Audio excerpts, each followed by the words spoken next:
Jai Radha Madhava Kunja Bihari.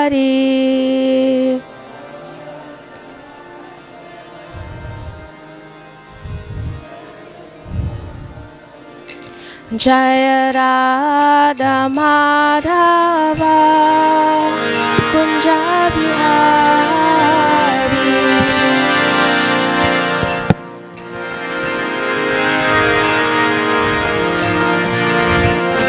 Jai Gopi Jana Vallabha Girivardhari.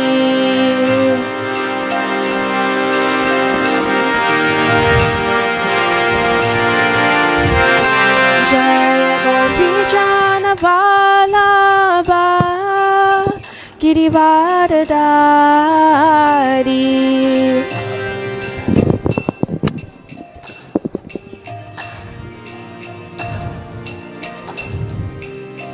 Yashodanandana Brajajana Ranjana.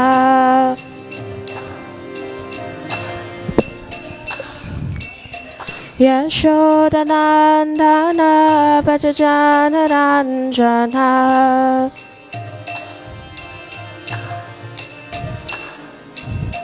Yamuna Tira Vanachari.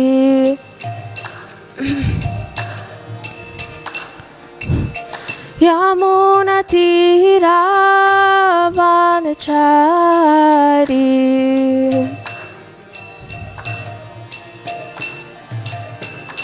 Jai Radha Madhava Kunja Bihari.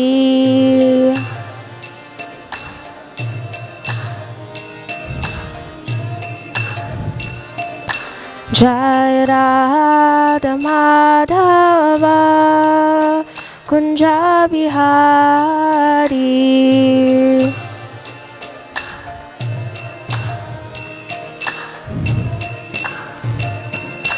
Hare Krishna, Hare Krishna, Krishna Krishna, Hare Hare, Hare Rama, Hare Rama, Rama Rama, Hare Hare.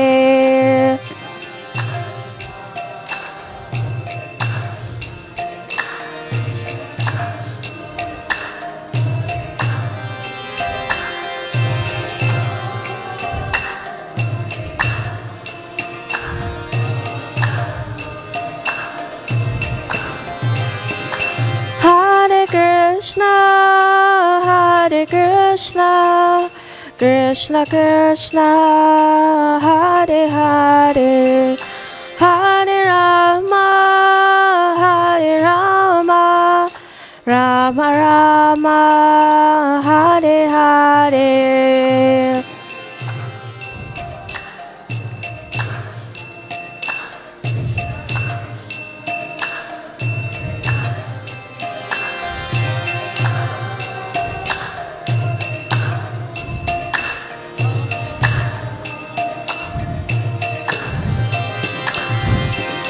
Hare Krishna, Krishna Krishna, Hare Hare, Hare Ram, Ram Ram, Hare Hare.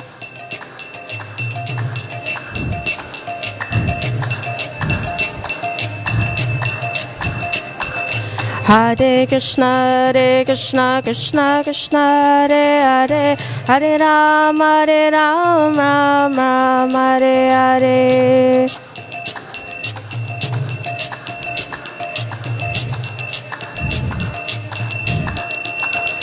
Jaya Prabhupada, Prabhupada, Prabhupada, Jaya Prabhupada.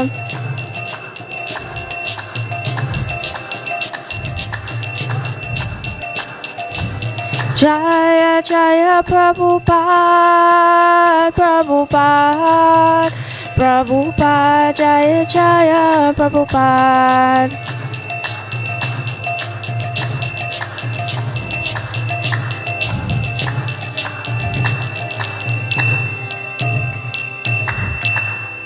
Shri Shri Radha Radhanath ki jai, Shri Giriraj Govardhan ki jai, Shri Gaura Hari ki jai, Srila Prabhupada ki, Gaura Premanande. Om Namo Bhagavate Vasudevaya. Om Namo Bhagavate Vasudevaya. Om Namo Bhagavate Vasudevaya. Narayanam Namaskritya Naranchaivam Narotamam Devim Saraswatim Vyasam Tato Jayam Udiret Shrinvata Swakata Krishna Punya Shravana Kirtanaha Ridyantas Tohi Apadrani Vidunoti Suratsatam Nashta Prayeshu Abhadreshu Nityam Bhagavata Sevaya Bhagavati Uttama Shlokar Bhaktir Bhavati Naishtiki. Hare Krishna. Reading from Srimad Bhagavatam, Canto 4, Chapter 25, Text 18. Hima nirjaha viprushmat kusuma karavayuna chalat pravala vitapa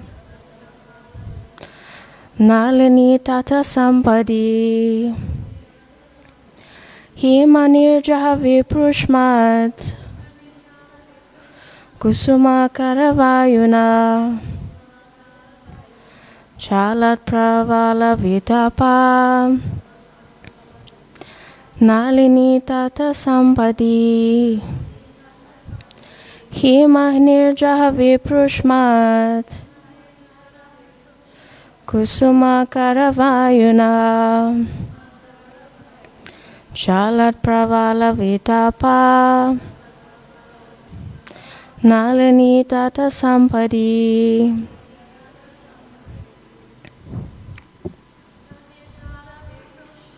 Himanirjaha viprushmat Kusuma karavayuna Chalat pravala vitapa Nalini tata sampadi. Himanirjaha viprushmat Kusuma karavayuna Chalat pravala vitapa Nalini tata sampadi. Himanirjaha, from the icy mountain waterfall. Viprutmat, carrying particles of water. Kusuma akara, springtime. Vayuna, by the air. Chalat, moving. Pravala, branches. Vitapa, trees. Nalini tata, on the bank of the lake with lotus flowers. Sampadi, opulence. Translation: the branches of the trees standing on the bank of the lake received particles of water carried by the spring air from the falls coming down from the icy mountain. Purport by His Divine Grace, A.C. Bhaktivedanta Swami Srila Prabhupada. In this verse, the word Hima Nirjaha is particularly significant. The waterfall represents a kind of liquid humor or rasa relationship. In the body, there are different types of humor, rasa or mellow. The supreme mellow relationship is called the sexual mellow, adi rasa. When this adi rasa or sex desire comes in contact with the spring air moved by Cupid, it becomes agitated. In other words, all these are representations of rupa, rasa, gandha, shabda, and sparsha. The wind is sparsha or touch. The waterfall is rasa or taste. The spring air, kusuma akara, is smell. All these varieties of enjoyment make life very pleasing, and thus we become captivated by material existence. Om Jnanatimirandasya Jnananjana Shalakaya Chakshur Unmilitam Mena Tasmai Shri Guruve Namaha. Nama Om Vishnupadaya Krishna Prashtaya Bhutale Srimati Bhaktivedanta Swamin Iti Namine. Namaste Saraswati Devi Gauravani Pacharine Nirvishesha Shunyavari Paschatya Deshatarine. Vanchakalpatarubhyascha kripa sindhubhya eva cha patitanam pavanebhyo vaishnavebhyo namo namaha. Jai Shri Krishna Chaitanya Prabhu Nityananda Shri Advaita Gadadhar Shivasari Gaura Bhaktivinoda. Hare Krishna Krishna Krishna Hare Hare Hare Rama Rama Rama Hare Hare. Hare Krishna. As always, I ask the blessings of all the assembled Vaishnavas.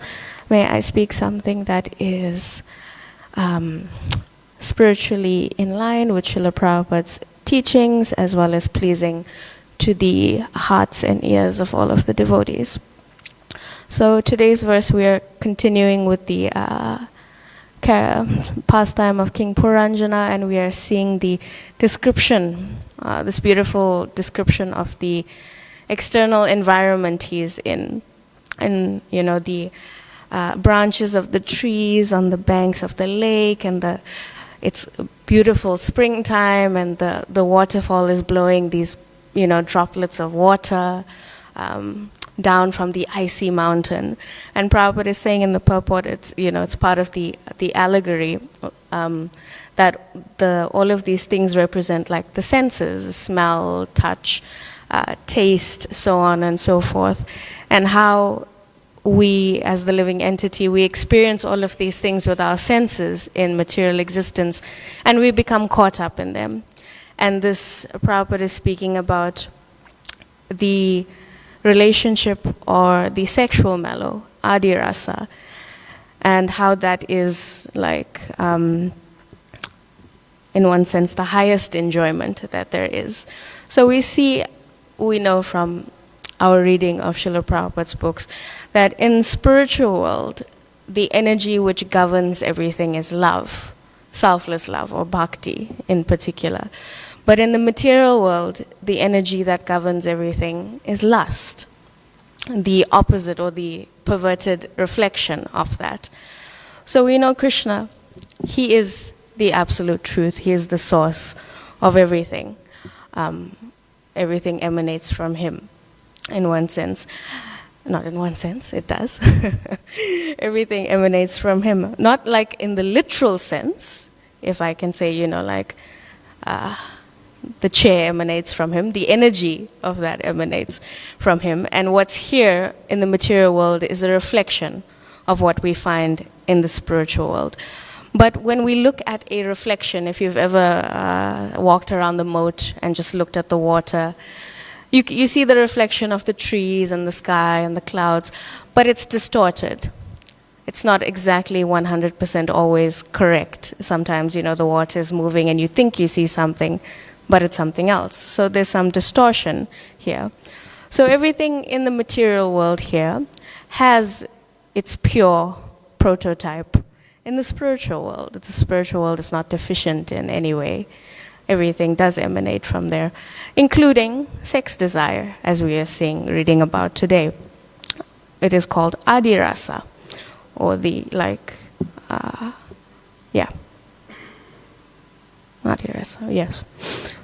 So Prabhupada says in many different purports, if we read also in, I think in the second canto of the Bhagavatam, he talks about it, and also the Nectar of Instruction, the first verse speaks about sex desire as well. Sex desire is real.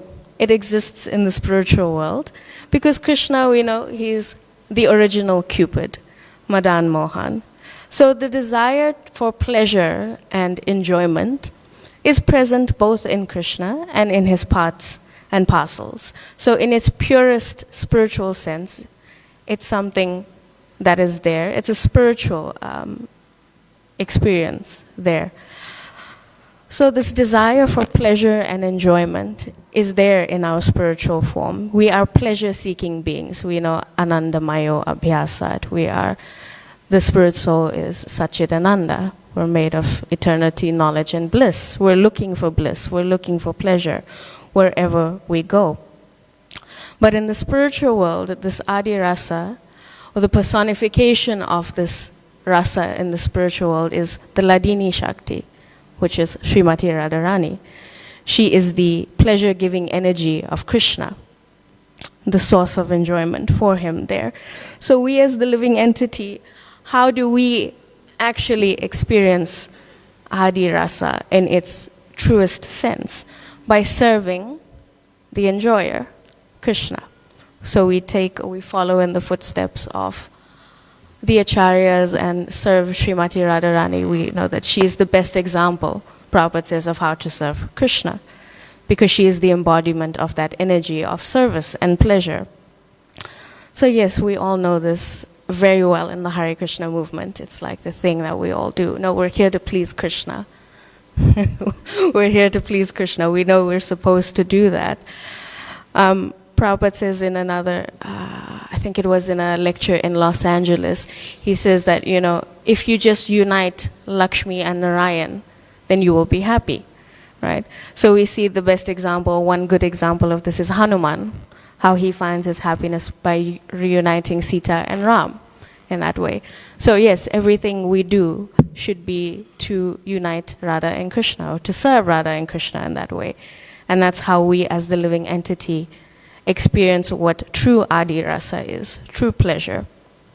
The act of pleasing Krishna should be embedded into each and everything that we do. That is the essence of bhakti, devotional service. But it's interesting how what in the spiritual world is the most liberating thing there, the most enjoyable, the most pleasurable thing. Here in the spiritual world, it is the most binding thing. Remember we were talking about the reflection, the perverted reflection, and how there's distortion in the material world. So what is the most freeing thing there in its truest spiritual sense here? We see as sex desire is the most binding thing in the material world. And essentially that is why we are bound in this conditioned life, because we want to get that same pleasure that I get from serving Krishna, I want to get it separately, without him. I want to take that energy away from him, from directing it at him, and direct it towards myself. Use it for myself. Enjoy whatever I can just for myself. So we see the example of Ravana. What happened to him when he kidnapped Sita? He tried to enjoy for himself. Did Sita bring him any happiness? No. It just brought about the destruction of him, of Lanka, of everything in that way. So yes, when we deal with our desires, when we deal with lust and things like that, we are dealing with something very real in that sense. We can't just kill off our desires, but we have to understand that here they have become distorted through our engagement with the material energy. And because we are covered by the modes of material nature, we cannot distinguish what is actual reality in that sense. I was mentioning earlier that Krishna is the original Cupid. And we know that if we read in the Krishna book and later in the Bhagavatam, Krishna has a son, Pradyumna. Pradyumna is the incarnation of Kamadev, of Cupid, right? In that sense. So we can see, and it's described by Prabhupada how Pradyumna looks exactly like Krishna externally. If they were next to each other, it would be very hard to tell the difference between the two. So spiritual love, or Adi Rasa, and material sex desire and lust, externally, they look very similar. And if you are not purified enough, you will not be able to tell the difference between the two. Like, if, for example, like someone like me, if I, pick up a book by the Goswamis about, the intimate pastimes of Radha and Krishna, I wouldn't be able to tell what that is.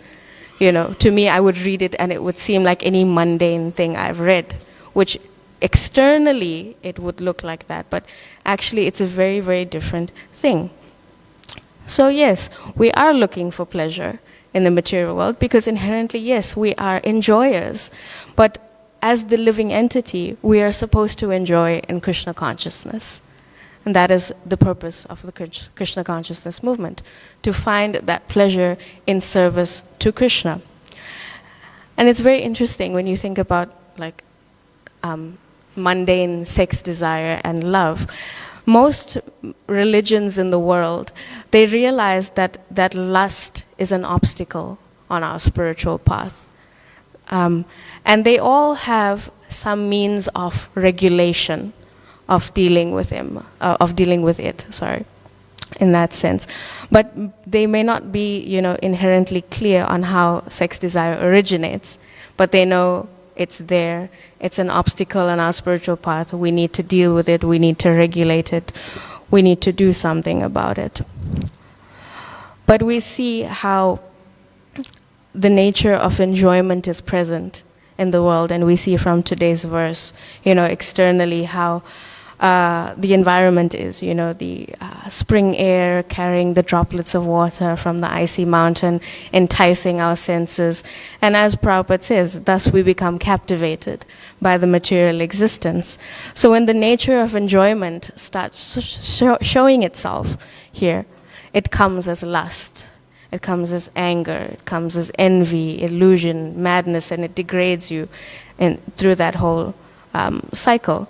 But we know from the Bhagavad Gita how lust is the most prominent expression that comes out in this world, because it is situated in the subtle body, in the subtle body of the living entity.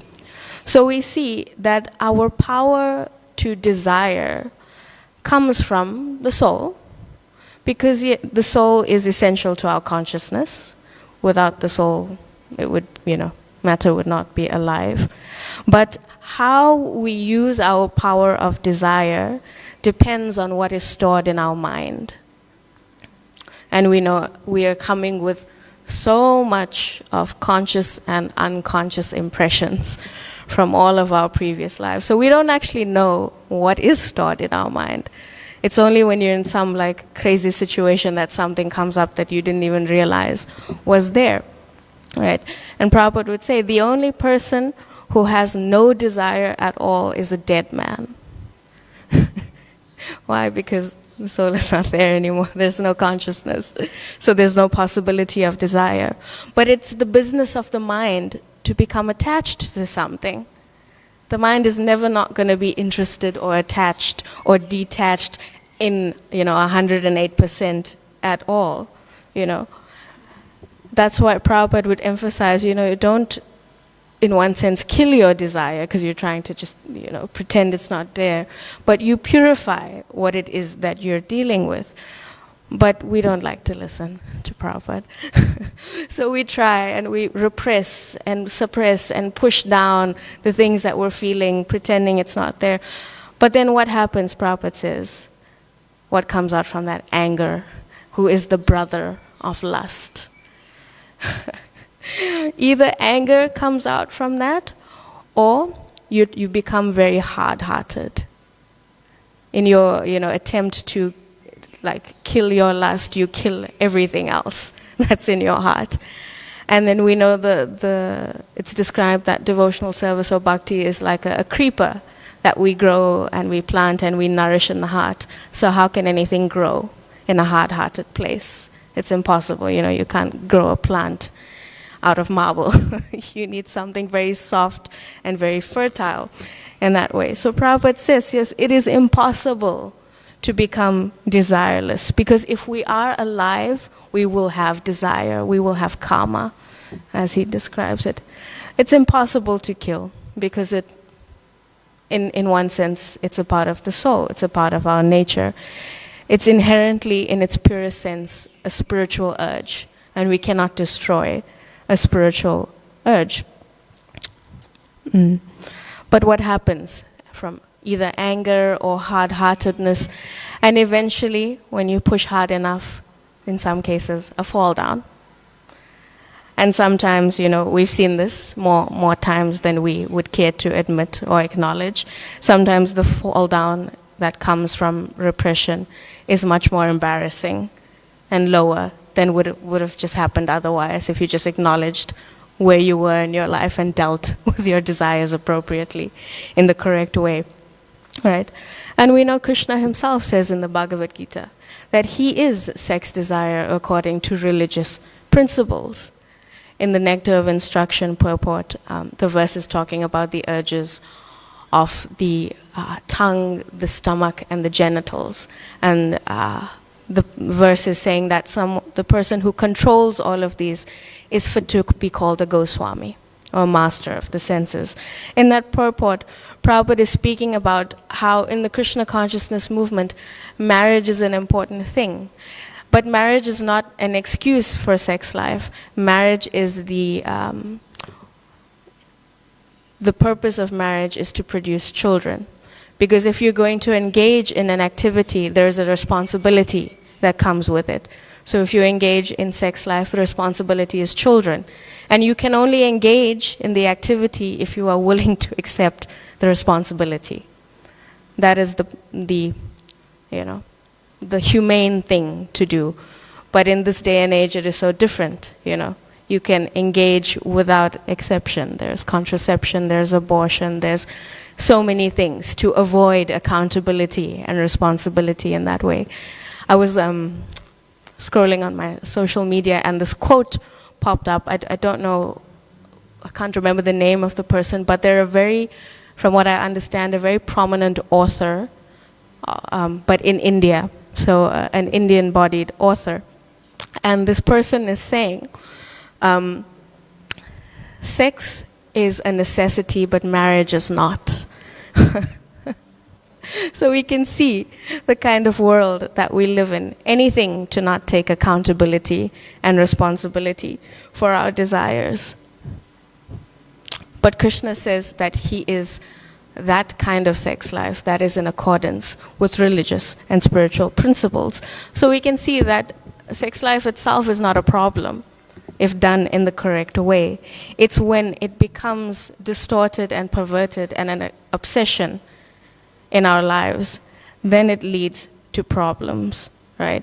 Because it destroys the relationships we have, it destroys our mental stability, and ultimately it destroys our spiritual life in that way. Because we will never have the clarity of mind to focus on the spiritual reality if we don't engage with it properly.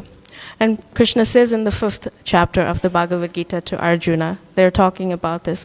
And he says, Arjuna, the urge will come so long as you have a body. But you just have to tolerate it, and you will be eventually situated in yoga and in happiness. So as long as you have a body, you will have a plethora of desires, right until your very last breath. There's the story that Prabhupada tells of the old man that's sitting on his deathbed. He's about to die, and the young woman walks in, and his eyes open up, He's at the brink of death, but still he has a body, and he has desire, right until then, right? So we can understand that the only way to true happiness is through regulation and purification of the body, mind, and soul. So if we want to begin purifying our desires, we have to look at what it is we are getting attached to in our life. Because a desire is not like, it's not a belief that you can just give up, or like a philosophy that's there and you can push away and you can debate about it, and someone can smash you with their philosophy. Desire is something that's sitting in your mind and in your heart. Your emotions and your energy is tied up in it. It's very hard to just give it up. It's not some belief system, but still the process of Krishna consciousness is there to engage. We know that there are 9 processes. Why? To engage all of the senses in the service of Krishna. We see today's purport is talking about how all of the senses are captured through the external environment, and because all the senses are engaged somehow, the soul is tied into material existence. But we see there's a nice prayer that Srila Bhaktisiddhanta Saraswati says, where he's praying to Krishna and he says, I just want to be your servant, and the only payment I want is ecstasy. in spiritual life. So we can understand, we like being the cause of someone else's happiness sometimes. We like being a catalyst for that. And we can say, okay, yes, we've been practicing the path of bhakti for some time. I know the philosophy. I'm very happy in my devotional service, chanting my rounds, associating with devotees, but I still have so much of stuff going on in my head. I've been practicing for so long. I've been chanting for so many years. I've been cooking, cleaning, distributing books. I've been doing everything, but there's still so much of desire in my head and in my heart, and I don't know what to do with it. But the process of Krishna consciousness is not that, okay, first I need to get rid of everything material in my heart, and then I'll start on my spiritual desires. You're never going to be like completely empty and blank. As Prabhupada is saying, you'll never be completely desireless. There's always going to be something that you are attached to, something that you desire. And this is why devotional service is so important. To engage everything that we have in service so that we begin to grow our attachment to Krishna. And the process of bhakti gives us an avenue to use all of the energy we have, no matter what it is. Prabhupada is, speaking about the correct use of sex life to produce Krishna-conscious children. See, there's even a use for sex desire in bhakti. So there's a use for every kind of energy that we have. But yes, it's easier said than done, because we don't know what it is we're carrying, how much we're carrying in our heart, in our mind, like that. And we often hear the example, when you accept the higher taste, you automatically give up the lower taste. It's not so easy. It's not, I've been chanting Hare Krishna. It's not that automatically all my mundane material desires, like I listen to kirtan a lot, but just by listening to kirtan, it's not automatically I've stopped listening to other things. It is a work in progress. But we have to understand, again, jumping back to the beginning, when we just push it down and suppress and say no all of the time, one of the byproducts of that is that you become hard-hearted, right? So just saying no, no, no to everything is torture. And Krishna consciousness is about saying yes. Yes, we say yes to the higher taste. We say yes to higher forms of spiritual happiness. And slowly, as we gain more confidence in saying yes, yes, yes to the process of bhakti, in the second chapter of the Bhagavad Gita, Krishna says that as we grow in saying yes, our ability to say no to lower temptations becomes more and more steady. It becomes more and more stable the more we connect with something higher. So it's not just like an automatic thing, it's like a ratio. As you become more confident in saying yes, it's easier to say no to lower things like that. And slowly, Krishna says, we become persons of steady intelligence, right?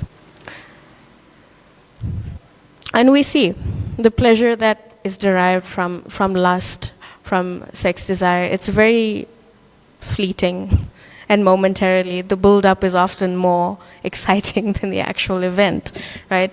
But no matter how healthy we are as living entities, our capacity for enjoying something is very small. So yeah, I like, chocolate ice cream. I like it a lot, but my capacity to actually eat it is very limited. I can have 1 scoop, 2 scoops, pushing 3 maybe, but then afterwards, no. It's not like I have this capacity to just unlimitedly enjoy in this body. This body is not like that. It's very limited. But my desire for happiness is very unlimited. So the inherent desire I have is quite big, but the body I am in doesn't match the capacity. So it leads to a lot of frustration, right? And sometimes we see that there's, practically speaking, it's described as like tension between the knowledge that we have and the culture that we imbibe or that we're surrounded by. Meaning, we know what we're supposed to do in our spiritual life, but the environment and the culture that surrounds us is the total opposite of that, Sometimes, you think you're a spiritual person, but then you go out into the world and everything around you is preaching the total opposite of what you should be doing, You think, okay, I should care for the environment, I should not, I should only use, the Upanishad says, you only accept your quota, and you use your quota that's allocated to you. But then you go out into the world and you live in this consumerist society that, be selfish, buy what you want, earn your money, spend it on you, use as much as you want, right? So this tension kind of comes up between the knowledge we have and the culture, and it's like this tug of war. And it's described that in this kind of tug of war, usually the culture wins. You're sucked into the culture, of what's happening around you. And it's hard, we have the rules and regulations that are there to nourish and shape devotees, But when you're practicing surrounded by the total opposite, it's very, very hard, right? And that is why the power of sadhu sangha and association is so important, that it embalms you in this protective sangha of like-minded people who can, strengthen you in your own spiritual practice, right? So every day we see in our lives that we have to make a decision on how we're going to absorb our consciousness, especially when we live in a world that is not conducive for spiritual life, that is not supportive of it at all.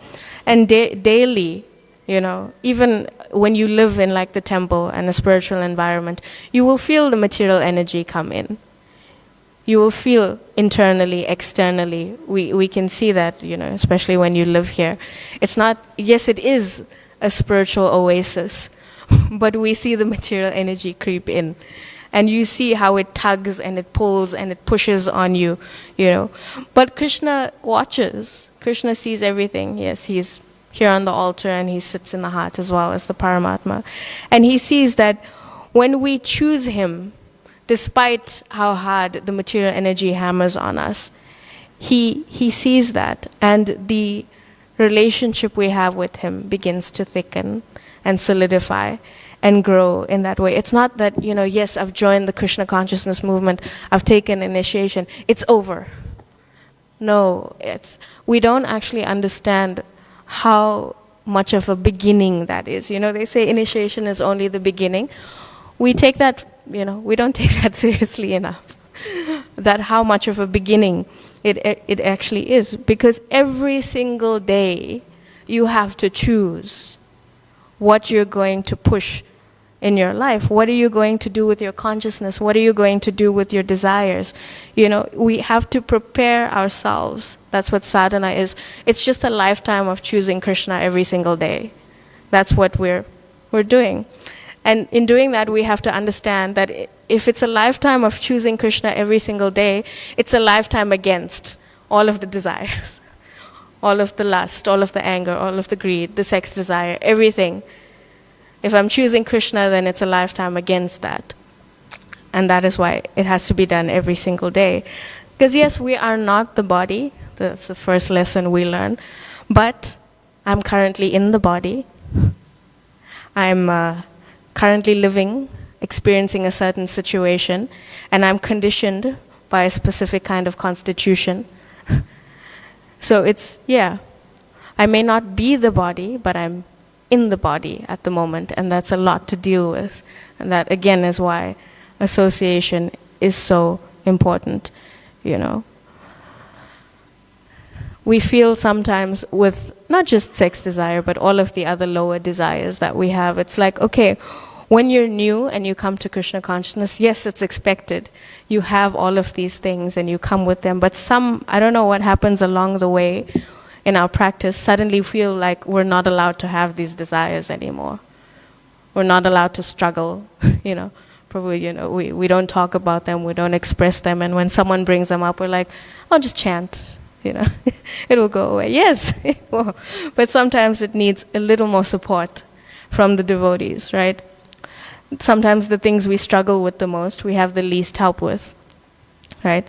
But when it comes to our desires, the only thing that can create more bhakti is bhakti. Shame doesn't create bhakti. Judgment doesn't create bhakti. Isolation doesn't create bhakti. So if we want to create more bhakti, we have to find the association and the environment that creates bhakti. And that's also for our dealings with other people who come to us with, whatever's going on in their heart. We have to find it in ourselves to just put aside the judgment and the shame that is so, at the top of our head. That's the first thing that comes out. Even if it's just a side remark that comes out, that's not going to grow bhakti in someone else, right? So yes, we need a community that encourages us to express ourselves authentically and to have that space where we can find acceptance and assistance in our spiritual life within the principles of bhakti, right? Yes, we should be encouraged individually to find ourselves and our space in the movement, but yeah, we have to be cognizant of the society and the culture that we find ourselves in. We see in I think it's the third canto, the example of Brahma, when he just appears and he's going up and down the stem of the lotus flower and it's just darkness everywhere.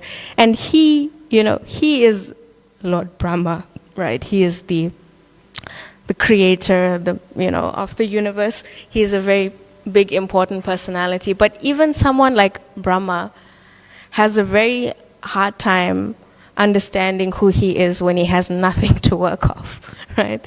It's only when he hears the Lord, Tapa, that he gets some indication of what it is he should do, right? So it comes back again to a very strong spiritual community and the power of a unifying spiritual philosophy.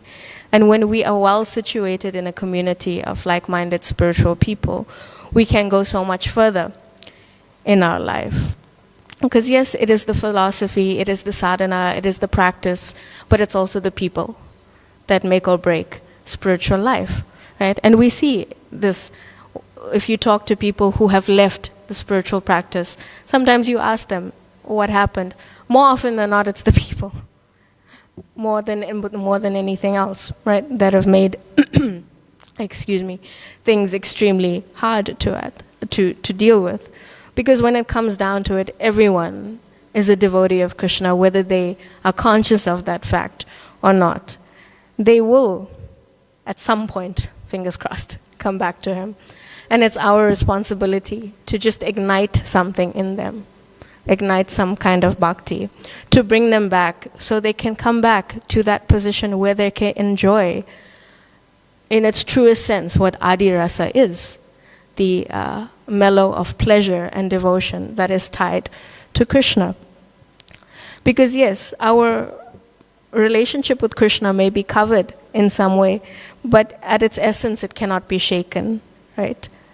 And we can overcome these struggles through a mature and healthy conversation with spiritually strong individuals. So we have to take inventory of the rules and regulation, but in according to our own life. We apply the rules to ourselves. The rule is not there for me to judge you with, Look at that Prabhu today. He didn't come for Mangal Arati. I don't think he chants his rounds. No. The rule of, chanting 60 rounds, 4 regulative principles, it's for me to apply to myself in that way. It's not for me to see how others are progressing and following in their spiritual life. Because the regulation and rule is there for my protection. It's not just something Prabhupada made up to make life difficult. It's actually there for the protection of the living entity, because ultimately my own concern should be with how I am following the rules and regulations, and is it helping me to develop my spiritual identity in that way. The rules are there for my own nourishment, as a devotee, and I should follow them with the understanding that they are nourishing me. We don't often think of the rules and regulations as something nourishing, but we should think of it in that way, right? And in this way, slowly, we will give up these, inherently selfish desires that we have. There's an example, there's a person who's very, very skinny, and he's eating more and more and more, but he's not picking up any weight. Why? Because there's a worm inside of him that's, eating all of the food that he's consuming in that way. And the worm is taking away his nourishment. So similarly, the selfishness, the envy, the lust, the anger, they take away the nourishment of our bhakti when we don't deal with them as they should be dealt with properly. So yes, you can hold the standard of spiritual life on your head, and you can see how you're growing through that standard. And ultimately, even though it is easier said than done, we should have faith in the process, because Krishna has brought us so far. Why will he not continue to carry us in this way? And I'll just conclude with this point where it's very interesting when you read the purports that where Srila Prabhupada speaks on lust and sex desire and things. Prabhupada never emphasizes, if I could say, blocking it completely or shutting it off or just trying to destroy it, or you could say building a dam over all of your desires in that way. What he does emphasize is that through the fullness of bhakti, we will overcome and purify what is in our heart.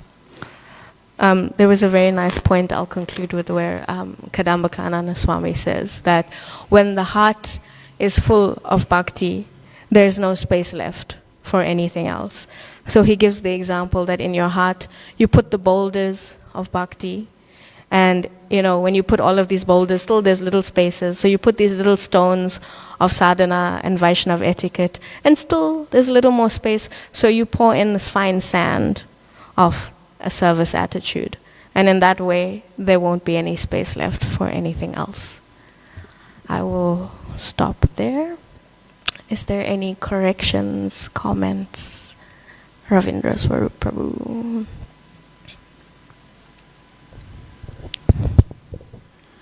So, thank you. Hare Krishna.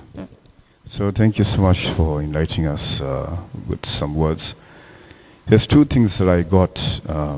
First of all, the experience that I had. And secondly is a very important point. So, firstly,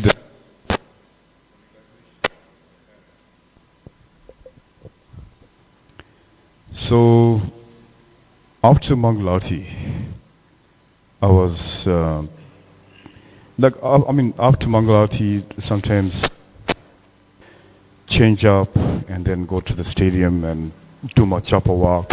So most people they go walking and running and stuff. So I went for a japa walk around the stadium and stuff. So earlier, after Mangalarti, I went for a walk towards just past Khan's hospital site. I went for a japa walk, and I dressed up with this attire. And opposite Khan's hospital, Arki Khan's hospital, there's a container up there where people sell like beverages and all goodies and good stuff and all. So anyway, there was this Indian prostitute was loitering around there. And then she saw me, then she came up to me. She wanted to come close to me. So I don't know her from above soap, but she just came up to me and told me hey, long time no see. So she told me I haven't seen you for a long time, man. So in my mind tell me I haven't seen this girl before. But she's telling she getting she acting like she knows me very well. So anyway, she came up. I can see she's coming closer to me, but I told her, just get away from me, please get away. and then after that, she was feeling bad, so she just went away, and then after that, I just carried on chanting japa and stuff like that. So in a way, I felt that Krishna is protecting me. Mm-hmm. So while I was in my bead bag and while I was chanting the whole name, then Krishna was protecting me. It was just Krishna and me, and he was protecting me all over, around, all this time. Mm. Secondly, second point, that you see, amongst men, speaking of sex desire, sometimes, like in life, it happened in this material world, because sometimes with men, they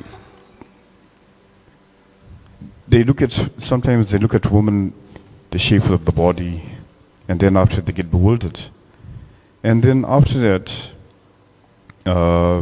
they get closer to the woman, and then after that, they get involved sexually with that person. Mm. And then later on, when the woman is pregnant, they leave the woman and then they just vanish. Hmm. So this is the point I'd like to make. This is happening in the material world. So it's like this. If you go and see and pick up a fruit, you taste the fruit and you see this is not nice. So you just take the fruit and throw it away and you go to the next fruit. Hmm. So this is how life is with men. When they see women, they go, they deal with them sexually, and then after that, they finish with them, and then they go to the next one. So this is the point I'd like to make about this. Can you comment about this topic? Well, I also don't know the prostitute from a bar of soap, so I can't say anything about her. But maybe, Shay, take some, if you're walking that way again, carry some prasad. You can give her some prasad, it'll do something. The second point, it's very true what you're saying, but from my own experience, it's not something that is only in the material existence. It's something that is very prevalent in the spiritual community as well. I know of, just off the top of my head, 2 experiences of devotees where, the woman is now a single mother, because the man has slept with her, she's pregnant, and he doesn't want to take responsibility for that. One was a married man as well, married to someone else. So it's, in one sense, it's scary that it's not that we are, what's the word? We're not separate from the issue. You know what I'm saying? It's not like it's unique to material existence and devotees are exempt just because we chant Hare Krishna and we wear a sari and a dhoti, And it's the thing also, the act of sex, it's a very gross, it's the activity. But there's a lot more that goes on up here that contributes to that. I don't want this to turn into like some kind of sexist genderism class, but as a woman, right? I've experienced what you're talking about, and not just because as a woman, but as a child. I can talk about many experiences I've had as a teenager, not many, but like the few that I've had as a teenager, where devotee men have made inappropriate comments towards me. I remember, God, the first time it happened, I think I was like 15 or 16, and I would do service at the book table under, maybe if you remember Shamarani, she's now lives in Mauritius, so she was in charge of the book table, so she would be there, and then she would let me like assist with the Charanamrita and things to get into doing some devotional service. And there was this 40-year-old man would come, and he would write these letters and then I'd give them to her. I don't think my mother knows about this. She's looking at me. But you see the shame that comes from it, right? that something happened in my spiritual community and I couldn't even tell my mother because I felt so much of shame and I didn't know what to do. Because where do we talk about this, you know? Or when we go and we say something, you know, this Prabhu is saying this or that, or someone's being inappropriate, oh, you know, don't worry about it, you know. I know there's another experience where there was this devotee in charge of like, this was a while ago, of the Bhagavatam schedule, right? So he would ask people to speak, and he was asking a lady to speak, and she was, it's not that she can't speak, she's very knowledgeable, she studies a lot, you know, she's a very strong devotee, she knows the philosophy inside and out, but she's just shy to speak. And you know what his comment was? You don't have to prepare anything, just put some makeup on and wear a nice sari and sit on the Vyasasan. You know? So yes, the act of sex, it's like the result of so much that's happening up here that we're not, how much are we going through in our life that we're not revealing to everyone? You know, how much of things we're struggling with that we keep it inside and it grows and it festers and then, you know, like that. So I would say it's a wake-up call that the spiritual community is not immune, that's the word, is not immune to things like, you know, premarital sex and abortion and contraception and, you know, abuse and things like that. It's actually, it should be a wake-up call for us that we need to do better. That if we preach one thing and we say one thing, but we don't do what we're saying and preaching, then it's a problem. And it's a problem for all of us. Anything? Yeah, sure. Hare Krishna. Hare Krishna. Am I audible? Yes, you are. Yes. I just want to start off by saying that I have a reverence for this enlightenment. It's really good. I specifically want to ask actually about sex and accountability. Now, when it comes to contraception, birth control, abortion, morning after pills, I just want to find out, after the act, and the people who do like have the morning after pill or contraception, how much does it negate the act? Does it, when you've performed and you go and you maybe you did it prior or does it make you, does it negate the guilt or the sin, or you know, I just want to find out, is like the karma, does you back to normality, or you sinned and you have to face the law? the law. Yeah, say so. So I can just give my opinion on that one. So Prabhupada is very straightforward in what he says the purpose of sex life is. And in spiritual life, the purpose of sex life is procreation. And any sex life outside of that is considered, illicit, yes. Prabhupada says illicit sex life. So any kind of sex life outside of the intention of procreation, even between a husband and wife, is illicit. It's very heavy. It's a very high standard. But Prabhupada also understood that there are many people who will fail. Right? So that is the highest ideal. That sex life only with the intention of procreation. And I know there is one devotee in America, white-bodied, Western devotee, and he has like, I don't know, 7 kids. And there was a podcast he was on because he's a temple president. And, you know, they were asking him, you know, so many children, what made you decide to have so many children? And he was very open. He says, Prabhupada says, sex life is just for procreation. So if we want to engage and the result is a child, we accept it. Because that's the responsibility that comes with the desire. And if I want to enjoy this desire, I will accept the responsibility, right? So that is the highest ideal. Whether we can live up to that or not is something else. But I think Krishna will see the intention behind what we're doing. If he can see that on one hand, our husband and wife are trying to live up to the standard, and sometimes, yes, there is shortfall, there's a mistake in this and that, I think Krishna will accept. But if he can see that you're continuously engaging in the activity and just using the contraception just to satisfy the desire, then that is sinful, right? You know. And I've heard that Prabhupada said this. I haven't seen the exact, transcript or anything, but I've heard that Prabhupada eventually said, because he knew it was something that many disciples struggle with, even when he was physically present on the planet.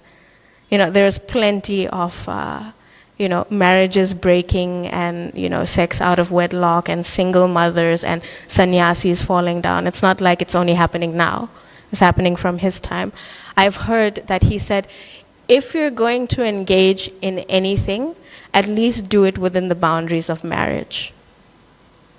At the very least, that should be it. Yeah. See, so the boundaries whatever you're going to do, make sure you're married to her. That's all. Just, yeah. Does engagement, an official engagement, amount to, can I... or just if you're engaged? Yeah. No, marriage. Okay. You can break an engagement. You can break a marriage too, but a marriage is something solidified before the Lord. It carries a lot of spiritual weight. And also, when it comes to sex desire, make sure you and your partner are on the same page. That's also what breaks marriages up. You have one idea of where your life is going, and your partner has other ideas. Make sure you're on the same page, because you're just going to end up fighting, and then you don't get your desire fulfilled, you're going to go somewhere else. No, be on the same page from the beginning. I think we're going a little over, so if there's anything else, we can talk individually, but Grantaraj Srimad Bhagavatam ki jai, Srila Prabhupada ki jai, Gaura Premanande.